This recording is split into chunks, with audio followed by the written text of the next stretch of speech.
नमस्कार, मी अनिल उपाध्ये. शिवसिद्ध बातमीपत्रात आपलं स्वागत आहे. पाहूया आजची बातमी.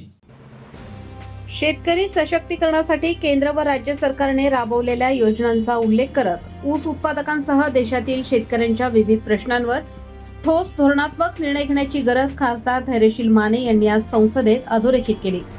उपउत्पादनांमधील उत्पन्नात शेतकऱ्यांचा वाटा, FRP प्रणालीतील त्रुटी, साखरेच्या दराचे वर्गीकरण आणि खत अनुदान यासारख्या महत्त्वाच्या मुद्द्यांकडे त्यांनी सरकारचे लक्ष वेधले. मुख्यमंत्री एकनाथ शिंदे यांनी पदभार स्वीकारल्यानंतर शेतकऱ्यांसाठी जाहीर केलेल्या 44,278 कोटी रुपयांच्या मदतीचा उल्लेख करत माने यांनी शेतकरी हिताचे निर्णय वेगाने घेतले जात असल्याचे सांगितले. तसेच केंद्रीय कृषी मंत्री शिवराज सिंह चौहान यांच्या माध्यमातून देशातील शेतकऱ्यांना नवे आयाम मिळत असल्याचे त्यांनी नमूद केले. छत्रपती शिवाजी महाराज यांनी शेतकऱ्यांच्या बळावर स्वराज्य उभे केले. जिजाऊ यांनी दुष्काळी काळात शेतकऱ्यांना आधार देणाऱ्या धोरणांची अंमलबजावणी केली. त्याच विचारांचा वारसा पुढे नेत सध्याचे सरकार शेतकऱ्यांना न्याय देण्याचे काम करत आहे, असे माने यांनी स्पष्ट केले. कृषी अर्थसंकल्पात झालेल्या वाढीकडे लक्ष वेधताना त्यांनी सांगितले की पूर्वी 27,000 कोटी रुपयांचा असलेला निधी आता 1,32,561 कोटींवर पोहोचला आहे. खतांवरील तब्बल 1,70,944 कोटी रुपयांच्या अनुदानामुळे शेतकऱ्यांवरील आर्थिक भार कमी झाला असून आंतरराष्ट्रीय परिस्थिती प्रतिकूल असतानाही खतांच्या किमती नियंत्रणात ठेवण्यात आल्या आहेत, असे त्यांनी नमूद केले. शेतीत माहिती तंत्रज्ञानाचा वापर, माती परीक्षण यासारख्या उपक्रमांमुळे उत्पादन क्षमतेत वाढ होत असल्याचे सांगत माने यांनी सहकार क्षेत्रातील ऊस उत्पादकांच्या प्रश्नांवर विशेष भर दिला. ऊसापासून तयार होणाऱ्या इथेनॉल सारख्या उत्पादनांमधून मोठे उत्पन्न निर्माण होते, मात्र त्यात शेतकऱ्यांचा वाटा नाही, तो निश्चित करणे आवश्यक आहे, अशी मागणी त्यांनी केली आहे. पेट्रोल डिझेलमध्ये इथेनॉल ब्लेंडिंग वाढवल्यामुळे शेतकऱ्यांच्या उत्पन्नात वाढ होत असल्याचेही त्यांनी नमूद केले. FRP प्रणालीत पारदर्शकतेचा अभाव असल्याचे सांगत वाहतूक खर्च व साखर रिकव्हरीच्या आधारे होणाऱ्या कपातीवर पुनर्विचार करण्याची गरज त्यांनी व्यक्त केली. वाहतूक गणना व रिकव्हरी मोजमाप अधिक पारदर्शक पद्धतीने लागू केल्यास शेतकऱ्यांना न्याय मिळेल, असेही ते म्हणाले. साखरेचे दर औद्योगिक व घरगुती वापरासाठी स्वतंत्र श्रेणीत निश्चित करावेत. मोठ्या कंपन्यांना उदाहरणार्थ कोका कोला, कॅडबरी पुरवल्या जाणाऱ्या साखरेसाठी वेगळा दर ठेवावा, यामुळे शेतकऱ्यांना अधिक भाव मिळू शकतो, असेही त्यांनी स्पष्ट केले. तसेच शुगर केन कंट्रोल ऑर्डरला विधेयकाचा दर्जा देण्याची आणि केन सॅम्पल निर्णयाची प्रभावी अंमलबजावणी करण्याची मागणीही त्यांनी केली आहे. 2047 पर्यंत देशाला सक्षम बनवायचे असेल तर शेतकरीच त्याचा कणा ठरणार आहे. शेतकऱ्यांच्या बळावर देशाची अर्थव्यवस्था अधिक सक्षम होईल, असा विश्वास व्यक्त करत माने यांनी मांडलेल्या मागण्यांवर सकारात्मक निर्णय घेण्याची अपेक्षा व्यक्त केली. श्री धैर्यशील माने. धन्यवाद अध्यक्ष महोदय. आपने इस महत्वपूर्ण विधेयक पर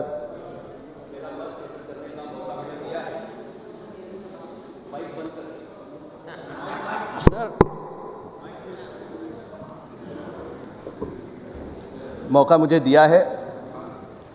मैं अपनी पार्टी शिवसेना की ओर से, एकनाथ जी शिंदे साहब की ओर से तहे दिल से आपका शुक्रिया अदा करना चाहूँगा कि इस मौके पर आपने मेरी बात रखने का मौका आपने दिया. एकनाथ शिंदे साहब खुद एक किसान के बेटे हैं और इस हमारे राज्य के मुख्यमंत्री के तौर पे उन्होंने कामकाज संभाला. एक किसान के बेटे को सर्वोच्च पद पे जाने के लिए जिस जनता ने उनको चुन के दिया, उनका ऋण उतारने के लिए CM बनते ही 44,278 करोड़ रुपए का ऐतिहासिक सहायता राशि किसानों को देने का काम श्री एकनाथ जी शिंदे साहब ने किया. और मैं जिस संसद में आज उपस्थित हूँ, उस संसद में भी शिवराज सिंह जी आज देश के कृषि मंत्री हैं. सर, मैं जिस राज्य से आता हूँ शिवराज्य है, वो स्वराज्य है. शिवाजी महाराज जी ने किसानों के बलबूते पे स्वराज्य निर्माण किया था और किसान के सशक्तिकरण के लिए शिवराज जी आज लड़ रहे हैं. इसलिए मैं उनका तहे दिल से धन्यवाद देना चाहूँगा, उनका आभार प्रकट करना चाहूँगा कि शिवराज जी, जिजा माता जी जो थी, शिवाजी महाराज जी की माता जी, उन्होंने पुणे में सोने का हल चलाया था. तब दुष्काल की परिस्थिति, अकाल की परिस्थिति थी और किसान को हिम्मत दिलाने के लिए उन्होंने सोने का हल चलाया और नीतियां ऐसी बनाई कि जिसके वजह से सोने के दिन उस आम किसान के नसीब में आए।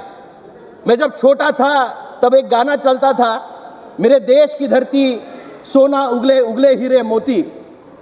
लेकिन आज अगर देखें तो असलियत में यूपीए के सरकार के बाद ही मोदी जी के नेतृत्व में सही तरीके से किसान को न्याय देने का काम ये सरकार कर रही है।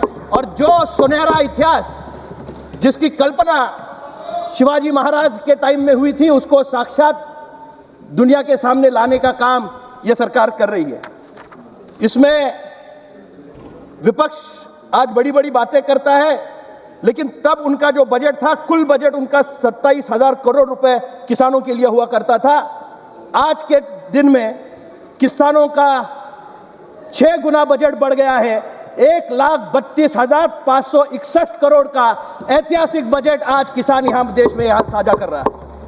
दूसरी तरफ फर्टिलाइजर्स जो खेती का आत्मा है, उसको भी नए तरीके से आगे ले जाने का काम सरकार कर रही है। किसानों पे उसका बोझा ना पड़े, इसके लिए सिर्फ फर्टिलाइजर्स के लिए 1,070 करोड़ 944 करोड़ का उन्होंने खाद फर्टिलाइजर्स के लिए सब्सिडी के रूप से किसानों को देने का काम किया है। मैं शिवराज सिंह जी के माध्यम से देश के किसानों को एक नया आयाम प्राप्त करने के लिए उन्होंने जो मंजिलें हासिल करनी है, उनके लिए वो प्लेटफॉर्म रच रहे हैं। और उसके लिए सॉइल एग्जामिनेशन का भी एक नया प्रावधान इस सरकार ने किया गया है। इंफॉर्मेशन टेक्नोलॉजी इस देश में आई, लेकिन उसके बाद उसका उपयोग खेती में करने का भी काम इस सरकार ने यहाँ बहुत अच्छी तरीके से किया हुआ है। मैं निश्चित रूप से ये कहना चाहूँगा कि मैं जिस क्षेत्र से आता हूँ वो कोऑपरेटिव का एक बहुत बड़ा क्षेत्र है। गन्ना किसान मेरे क्षेत्र में सबसे बड़ा, यहाँ गन्ना किसान मेरे क्षेत्र में है और उनकी कुछ मांगे मैं सभागृह के सामने साझा करना चाहूँगा, जिसके माध्यम से उनको कुछ मदद हो सके। सर, गन्ने के उत्पाद में किसानों की हिस्सेदारी होना बहुत ज़रूरी है। सर, सिर्फ गन्ने पे हम लोग किसानों को मूल्य उसका देते रहते हैं, लेकिन गन्ने से बनने वाले उपजीविका जो है, उसके माध्यम से बाय प्रोडक्ट जो बनते हैं, उस पे जो यहाँ रेवेन्यू जनरेट होता है, उसमें किसान का कोई हिस्सा नहीं होता।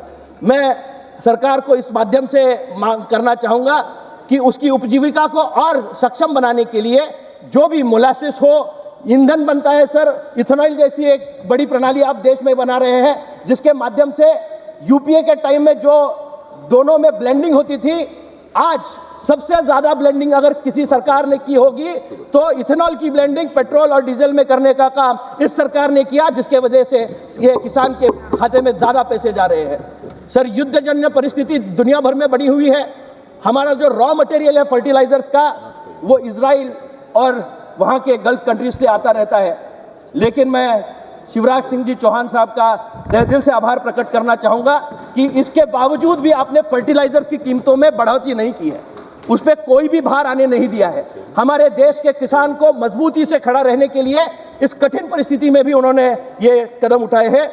एफआरपी की जो प्रणाली बनाई गई है, वर्तमान में एफआरपी निर्धारित करने की औसत शुगर रेट रिकवरी जो है, ट्रांसपोर्ट कॉस्ट को आधार रखा जाता है, जिसके कारण किसानों को देय राशि में अनुचित कटौती को हो सकती है। इस प्रणाली में पारदर्शिता का अभाव है। सर, मैं चाहता हूं कि एक शुगर इंडस्ट्री में 5 करोड़ से अधिक किसान इसमें जुड़े हुए हैं। मेरी मांग है कि निष्पक्ष एवं एफआरपी भुगतान सुनिश्चित करने के लिए व्हीकल वाइज रिकवरी मेजरमेंट्स को यहाँ लागू किया जाए, जिसके माध्यम से ट्रांसपोर्ट कैलकुलेशन लागू किया जा सके।